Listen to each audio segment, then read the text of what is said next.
Right, we've got our chicken now, we're just going to season that up, and hopefully you've got your pan on, getting nice and hot to sear the chicken. So just on with salt and pepper.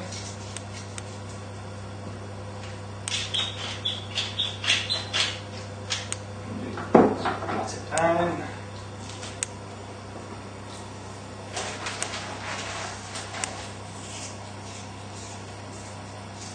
Just a good pinch of salt and pepper on either side.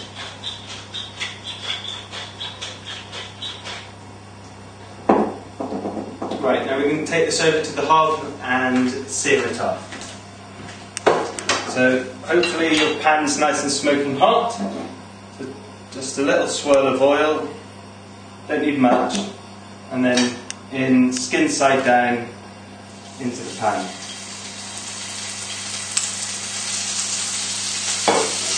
Now all we're really doing here is just searing it on either side, just sealing all the flavour in.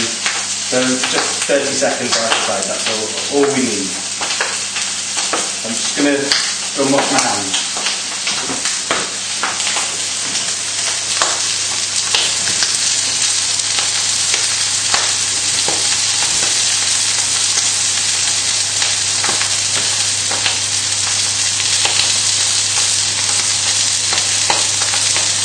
Right, we'll just turn over the chicken. There's a little bit of colour on there, that's all you want at this stage.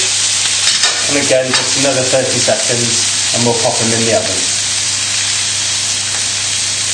If you don't, I can put this frying pan straight in the oven. If you don't have that, you can just transfer it to a baking tray, that's no problem at all. Right, so I'll just show you the other side just so you can see what it's saying. It's just nicely sealed. And we'll just pop that in the oven now.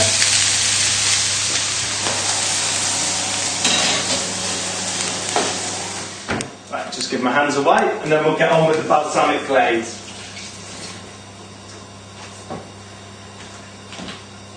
Right, so putting the pan on, and then we just want 6 tablespoons of, not oil, balsamic vinegar.